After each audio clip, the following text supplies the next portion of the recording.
Näyttelyn avajaisiin Ikallinen seura juhlii 75-vuotisjuhlavuotta ja tässä tilaisuudessa nyt avaamme tämän juhlavuoden.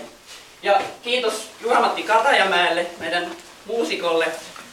Mun mielestä paras tapa virittäytyä ikaalilaisuuteen on aloittaa tilaisuus valkealla ruusulla. Tämä näyttely liittyy kirkkoveneperinteeseen.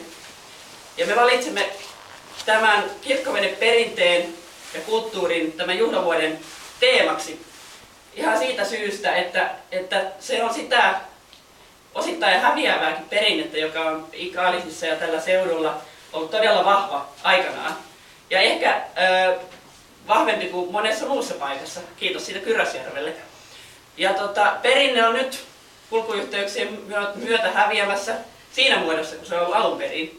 Mutta toki se elää kuntoilijoiden ja soutajien myötä ja vähän vaihtanut vaan tyyliänsä. Meillä on tuolla Toivolan saaressa kirkkovenepihka, joka tehtiin 85 vuonna, josta meillä on täällä pieni pienoismalli, siitä kohta lisää, että pihka on täällä mukana näyttelyssä, ainakin henkisesti.